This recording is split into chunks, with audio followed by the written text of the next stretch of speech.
Hello students, welcome to lecture 1 of strategies for enhancement in food production। ठीक है, ये हमारा नेक्स्ट चैप्टर है। ठीक है, हम लोगों ने ह्यूमन हेल्थ वाला चैप्टर जो है लास्ट वीडियो में कंप्लीट कर लिया था। अब उसके बाद जो चैप्टर हमारा आता है वो है ये स्ट्रेटेजी वाला चैप्टर, जो बहुत सिंपल चैप्टर है। इसमें मोस्टली एनसीईआरटी लेवल ही क्वेश्चन आता है। ठीक है, तो ये इसमें हमको ज्यादा डिटेल में नहीं जाना है, बहुत छोटा चैप्टर है। इसमें बोटनी और जूलॉजी दोनों के पोर्शंस आते हैं हमारे। ठीक है, मींस एनिमल ब्रीडिंग भी है और प्लांट ब्रीडिंग भी है, दोनों टॉपिक इस चैप्टर में आते हैं। ठीक है, तो इसको हम लोग आज स्टार्ट करते हैं। ठीक है, पहले हम लोग जो है एनिमल ब्रीडिंग वाला पोर्शन कंप्लीट करेंगे, उसके बाद हम लोग प्लांट ब्रीडिंग में जाएंगे। ठीक है, बहुत सिंपल चैप्टर है, सिर्फ एनसीईआरटी लेवल भी अगर हम लोग पढ़ लेते हैं तो इसके एमसीक्यू सॉल्व हो जाएंगे। ठीक है, ज्यादा डिटेल में ये नहीं पूछा जाता है। ठीक है, तो हम लोग इसको स्टार्ट करते हैं। ठीक है, सबसे पहले हम लोग स्टार्ट करेंगे यहाँ पर एनिमल हस्बेंड्री से। ठीक है, एनिमल के बारे में, कैटल्स के बारे में, कौन कौन से इकोनॉमिक बेनिफिट हमको मिलते हैं, कैसे हम उनको रखते हैं, ठीक है, क्या क्या उसका क्राइटेरिया है, वो सारी चीजें हमको यहाँ पे डिस्कस करनी है। ठीक है, first it is the scientific agriculture practice of breeding and raising live stock. Live stock मतलब वो एनिमल्स जो हमारे बेनिफिट के लिए हम लोग रखते हैं, जैसे कि गाय, भैंस, बकरी। ठीक है, इन सबको हम लोग बोलते हैं लाइव स्टॉक। ठीक है, it deals with care and breeding of live stock. ठीक है, कौन कौन से आ सकते हैं? बफेलोज है लाइव स्टॉक में, cow, pigs, horses, cattle, sheep, camels and goat. ठीक है, कॉमनली ये हम लोग पालते हैं। ठीक है, इनके प्रोडक्ट्स को हम लोग यूज करते हैं। ठीक है, पोल्ट्री फार्मिंग हो गया, फिशरीज हो गया। ठीक है, हम लोग फिश भी पालते हैं। ठीक है, आर्टिफिशियल पॉन्ड्स बना के फिश पालते हैं। उसके बाद 70% of world livestock population is in India and China. ठीक है, तो इंडिया और चाइना मिलके इंडिया वर्ल्ड का 70% रखते हैं अबाउट द लाइवस्टॉक पॉपुलेशन। ठीक है, तो बहुत इंपॉर्टेंट ये दो कंट्रीज है। But contribution to the world farm produce is only 25%, that is the productivity is very low. ठीक है, हमारे इंडिया और चाइना को मिला के 70% पॉपुलेशन यहाँ पर है लाइव स्टॉक की, बट सिर्फ 25% आउटपुट निकलता है। मींस हमारा प्रोडक्टिविटी, हमारा एफिशिएंसी बहुत कम है। ठीक है, hence new technology should be applied to achieve improvement in quality and productivity. तो हम लोग नए नए एडवांस टेक्नोलॉजी यूज कर रहे हैं, हम पुराने टेक्निक्स को नहीं यूज कर रहे, जो बेसिक क्लासिकल टेक्निक्स थे। ठीक है, अब हम लोग थोड़ा हाईटेक बनना चाहते हैं, जिसमें हम लोग कम चीजों में से ज्यादा आउटपुट निकाल पाए। ठीक है, उसके बाद नेक्स्ट टॉपिक है हमारा management of farms and farm animals. ठीक है, तो मैनेजमेंट ऑफ फार्म और फार्म एनिमल्स हम लोग कैसे करेंगे वो हम लोग यहाँ पे देखते हैं। डेयरी फार्म मैनेजमेंट, ठीक है, डेयरी के बारे में। ठीक है, गुजरात में बहुत ज्यादा होता है। ठीक है, अलग अलग जिलों में अलग अलग डेयरीज है। ठीक है, अमूल एक हमारे पास एग्जांपल है जो वर्ल्ड फेमस इस समय हो चुका है। ठीक है, इंडिया में सबसे ज्यादा प्रोडक्शन अमूल का है और उसने बहुत सारे कमर्शियल प्रोडक्ट्स भी निकाल दिए। अमूल का चॉकलेट भी आता है, अमूल के कैंडीज भी आते हैं, आजकल अमूल का सब कुछ प्रोडक्ट आने लगा है। ठीक है, तो ये स्टार्ट हुआ था डेयरी फार्म से ही अमूल। ठीक है, ठीक है, किसान जो है अपना दूध जो है इकट्ठा करके, जो है अपने गाय भैंस का दूध इकट्ठा करके लेके आते थे और वो एक डेयरी पे सबमिट करते थे। ठीक है, उसको बोलते थे वो लोग अमूल उस टाइम पे। फिर धीरे धीरे वो एक कंपनी का फॉर्म ले लिया और एक बहुत बड़ा कंपनी बन गया, जो सिर्फ दूध और उसके प्रोडक्ट नहीं, अब चॉकलेट, बिस्कुट, ठीक है, पैक्ड जो है वो इस समय जो है बहुत सारी चीजें बनाने लगा जो रेडी टू ईट होता है। ठीक है, जैसे मैगी आता है, रेडी टू ईट वाला मैगी आता है, उसमें गर्म पानी डालो और बन जाएगा। उस तरीके के प्रोडक्ट भी जो है अमूल ने भी लॉन्च कर दिए है। ठीक है, तो शुरुआत उसकी डेयरी फार्म से हुई थी, बट अभी वो एक बहुत बड़ा कंपनी बन गया। बट इतने बड़े देश में सिर्फ एक ऐसा कंपनी का नाम हमको तो सुनाई देता है। हम चाहते हैं अमूल जैसे और सैकड़ों कंपनी जो है देश में अलग अलग होने पे डेवलप हो, जिससे हमारे देश का तो जो रिक्वायरमेंट है वो पूरा हो और बाकी का हम लोग एक्सपोर्ट कर पाए।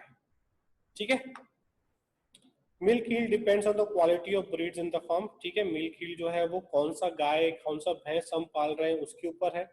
It is important to select good breeds having high yielding potential. तो हम चाहते हैं कि हम ऐसे लाइव स्टॉक रखें, ऐसे बफेलोज एंड काउज रखें जो ज्यादा प्रोडक्ट हमको दे, ज्यादा मिल्क वो दे और उनका खर्चा कम हो, ठीक है, और वो बीमार कम पड़े, ठीक है। हमने कोई ऐसी गाय रख ली जो बहुत अच्छा दूध देती है बट वो हर 2 महीने में बीमार पड़ती है, तो भी कोई फायदा नहीं है, वो खर्चा उसका उस बीमारी ठीक करने में जाएगा, ठीक है। Ways for the yield potential, कैसे हम ईल्ड बढ़ाए। लुक आफ्टर द कैटल, उसका जो है हम लोग देखभाल अच्छे से करें, उसको अच्छी जगह पर रखें, पानी और खाना जो है हम उसको दें, हाइजीनिक कंडीशन रखें, ठीक है। उसको जो हम फूड दे रहे हैं वो साइंटिफिकली करेक्ट होना चाहिए, एक परफेक्ट डाइट हम उसको दें, ठीक है, जिसमें उसको प्रोटीन भी मिले, कार्बोहाइड्रेट भी मिले, विटामिन भी मिले। रोज एक ही चीज खिला रहे हैं जिसमें उसे बाकी चीजें नहीं मिल पा रही है तो क्या होगा, उसका मिल्क यील्ड कम हो जाएगा, ठीक है। तो हाइजीन में रखना है, proper condition, proper water and food, scientific food जो है हम उसको बैलेंस डाइट उसको दें जिससे उसका यील्ड बढ़ेगा और वो हेल्दी भी रहेगा, ठीक है। How to ensure this measures, ठीक है। कोई भी जैसे मान लो कोई डेयरी वाला है वो ये रखता है नहीं रखता, तो गवर्नमेंट उसका रेगुलर इंस्पेक्शन करे, ठीक है। वेटनरी डॉक्टर जो है, वेटनरी डॉक्टर भी जो है वो नीट के थ्रू ही बनते हैं, तो वेटनरी डॉक्टर जो है वो वहां पे विजिट करे, या फिर हर डेयरी का एक अपना भी वेटनरी डॉक्टर होता है जो हर एनिमल को वो जो देखता रहता है, उसकी नजरों में रहता है, ठीक है। वो देखकर ही पहचान जाता है कि वो जानवर बीमार है, ठीक है, वो दूध क्यों नहीं दे रहा है, ठीक है। तो वो बहुत जरूरी है जिससे हमारा यील्ड बढ़े, ठीक है। उसके बाद पोल्ट्री फार्म मैनेजमेंट, ये भी बहुत इंपॉर्टेंट टॉपिक है, ठीक है। इसमें हम लोग डोमेस्टिकेशन करते हैं बर्ड्स का, मोस्टली जो है चिकन का करते हैं फॉर फूड एंड एग्स, ठीक है। चिकन खाने के लिए भी चिकन को पालते हैं और उनके एग्स को भी हम लोग यूज करते हैं। उसके बाद डक्स, टर्की एंड गीस को भी किया जाता है, ठीक है। इंडिया में कम है बट बाकी कंट्रीज में किया जाता है, इंडिया में मोस्टली चिकन का किया जाता है, ठीक है।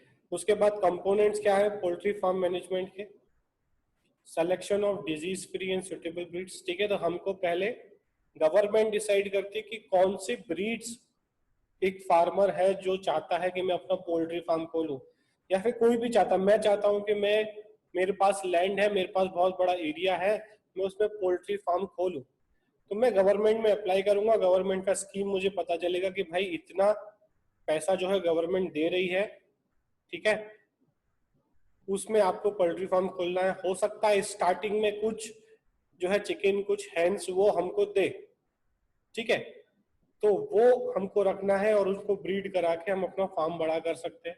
उसका प्रॉपर एक क्राइटेरिया होगा, एक प्रोटोकॉल होगा, ठीक है, कि आप उस एनिमल को जो है एक्सप्लॉइट नहीं करोगे, ठीक है, कोई क्रुएलिटी नहीं करोगे, वो सारी चीजें उसमें रखी जाती है।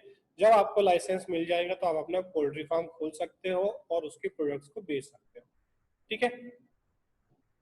प्रॉपर फीड एंड वाटर वहां पे मिलना चाहिए उनको, हाइजीन कंडीशन होना चाहिए और उनका हेल्थ अच्छा रहना चाहिए, ठीक है। क्योंकि बर्ड फ्लू करके एक वायरस आता है, अगर वो चिकन में फैला तो उससे ह्यूमन को होने के भी चांसेस रहते हैं, तो हमें प्रॉपर हाइजीन कंडीशन भी वहां पर मेंटेन करना होगा, ठीक है। उसके बाद इम्प्रूव ब्रीड यूज करने पड़ेंगे, जैसे लेग हॉर्न ब्रीड है, ये चिकन का इम्प्रूव ब्रीड है, वो जो है पोल्ट्री फार्म में यूज किया जाए, ठीक है। उसके बाद नेक्स्ट टॉपिक आता है हमारा animal breeding. A breed is a group of organism relatedly by descent and similar general appearance, features and size, ठीक है। तो एक पर्टिकुलर स्पीशीज में से हम लोग बोल सकते हैं एक ब्रीड है, ठीक है। एक स्पीशीज में एक से ज्यादा ब्रीड्स हो सकते हैं, ठीक है। तो breeding is the modification of genotype of an organism to make that organism more useful to humans, ठीक है। तो ब्रीडिंग मीन्स हम लोग क्या करते हैं, दो डिफरेंट ऑर्गेनिज्म को ब्रीड करा के एक इम्प्रूव्ड वैरायटी लाते हैं, ठीक है। जैसे जर्सी इम्प्रूव कैटल ब्रीड है, लैगोन जो इम्प्रूव चिकन ब्रीड है, ठीक है। तो जर्सी काउ जो है वो ज्यादा मिल्क देती है, ज्यादा टाइम तक वो मिल्क देती है और हेल्दी रहती है, उसमें डिजीजेस होने के चांसेस कम रहते हैं, ठीक है। तो ये कुछ वेराइटी हमने डेवलप कर ली है और हम लोग कंटिन्यूअस एक्सपेरिमेंट्स करते रहते हैं इसको और बेटर वेराइटी डेवलप करने का, ठीक है। एम क्या है हमारा यहाँ पर, to increase yield and desirable qualities, ठीक है। एक तो ये है कि मिल्क मिले, उसके बाद दूसरा क्या हो सकता है कि मिल्क में जो है विटामिन B12 का अमाउंट ज्यादा हो, ऐसा कोई ब्रीड हो, इसके ब्रीड में जो है आयरन ज्यादा है, इसकी ब्रीड में जो मिल्क है, इस ब्रीड का जो मिल्क है उसमें कैल्शियम ज्यादा मिलता है, ठीक है। किसी ब्रीड में फैट ज्यादा होता है, किसी ब्रीड में फैट कम होता है, ठीक है। जैसे आपने सुना होगा अपने घर में दादा दादी जो होते हैं वो बोलते हैं कि नहीं मैं भैंस का दूध नहीं पीऊंगा, मैं मेरे को गाय का दूध चाहिए, ठीक है। तो दोनों के दूध में कुछ डिफरेंसेस होंगे, किसमें फैट अमाउंट कम होता है, किसमें फैट अमाउंट ज्यादा होता है। फैट में भी आपको पता है डिफरेंट टाइप्स के फैट्स है, कुछ यूजफुल है कुछ हार्मफुल है, ठीक है। तो अगर कोई डायबिटिक है, कोई ओबीस है, तो उसको कौन सा मिल्क लेना चाहिए वो भी डॉक्टर कंसल्ट करके बताता है कि आपको कौन सा मिल्क पीना है, गाय का दूध पीना है या भैंस का दूध पीना है, ठीक है। उसके बाद ब्रीडिंग दो तरह के हो सकते हैं, अगर सेम ब्रीड में कर रहे हैं तो इन ब्रीडिंग, अगर किसी दूसरी ब्रीड के साथ कर रहे हैं तो आउट ब्रीडिंग, ठीक है। तो पहले हम लोग बात करते हैं यहाँ पर इन ब्रीडिंग की। It is the meeting of more closely related individual with in the same breed for 4 to 6 generation, ठीक है। तो 4 से 6 जनरेशन हम लोग एक ही पॉपुलेशन में एक ही ब्रीड को इंटरब्रीड करते रहते हैं, ठीक है।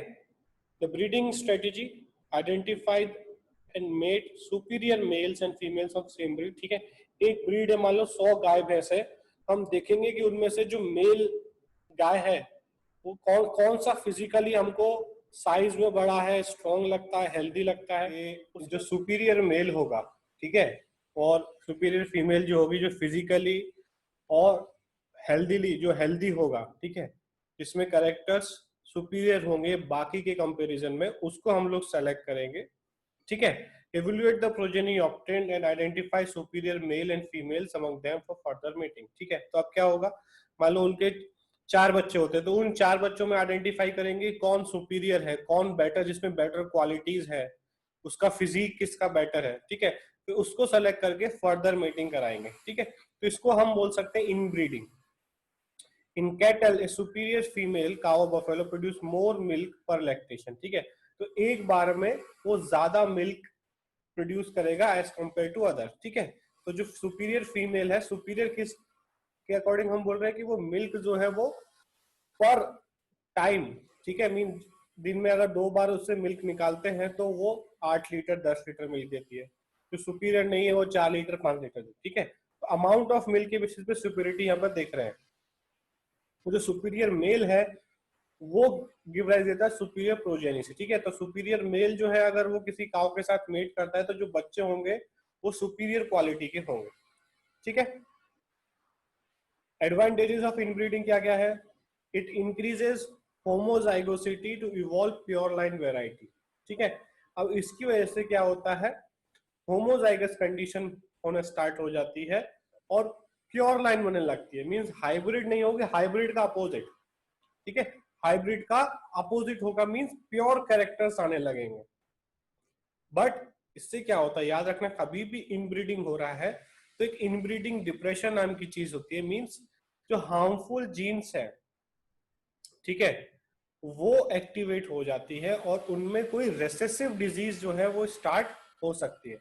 जब तक हेट्रोजाइगस कंडीशन रहती है रेसेसिव जीन्स जो है वो एक्टिवेट नहीं होती है, बट जैसे ही होमोजाइगस कंडीशन है और उसके अंदर अगर कुछ रेसेसिव जीन्स है, लीथल जीन्स है, वो एक्टिवेट हो जाएंगी और वो कुछ डिजीजेस कर सकती है। It helps in accumulation of superior genes and elimination of less desirable genes, ठीक है। अब जब इनब्रीडिंग कराएंगे तो सुपीरियर जीन्स बढ़ेंगे और जो जीन्स नहीं चाहिए वो धीरे धीरे कम होते जाएंगे। This increases the productivity of inbred population, ठीक है। तो उनका प्रोडक्टिविटी से मिल्क प्रोडक्शन है वो बढ़ जाएगा, ठीक है। उसके बाद जो हम टॉपिक जिसकी बात कर रहे थे दैट इज इनब्रीडिंग डिप्रेशन, ठीक है। तो इनब्रीडिंग डिप्रेशन में हम देख रहे हैं क्या, देखो ये डोमिनेंट अलील है A, capital A is dominant allele, small A is recessive जो है डिलीटरेशियस अलील है, मींस वो जो है हार्मफुल है, ठीक है। तो यहाँ पर ये हेट्रोजाइगस कंडीशन है, यहाँ पर ये capital A capital homozygous condition है, ठीक है। अब हम लोगों ने इनका इनब्रीडिंग किया, ठीक है। पहले यहाँ पे मीटिंग हुआ, सॉरी यहाँ पे जो है सिंपल मीटिंग हुआ, इनके ये 3 बच्चे हुए, ठीक है।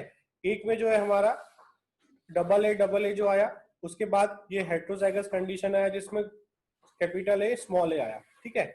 और ये कैपिटल ए स्मॉल, इसमें हम लोगों ने इनब्रीडिंग कराया तो स्मॉल ए मींस होमोजाइगस कंडीशन आया, और वो उसमें क्या हुआ, जो रेसेसिव एलील है वो एक्टिवेट हो गया, ठीक है। जब ये वाला कंडीशन आएगा स्मॉल ए, इसमें रेसेसिव जीन जो है वो एक्टिवेट हो जाएगा, ठीक है।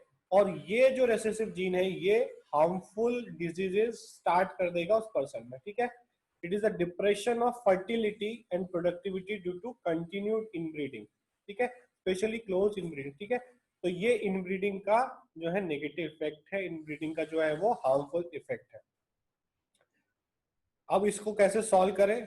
Made selected animals with unrelated superior animals of the same breed, ठीक है। तो क्या होगा, मेट करना है दो एनिमल्स को with unrelated superior animals, means उसी की पॉपुलेशन के सुपीरियर एनिमल को नहीं लेना, किसी और पॉपुलेशन का जो उससे रिलेटेड ना हो, ठीक है। तो ये इनब्रीडिंग डिप्रेशन नहीं आएगा, ठीक है।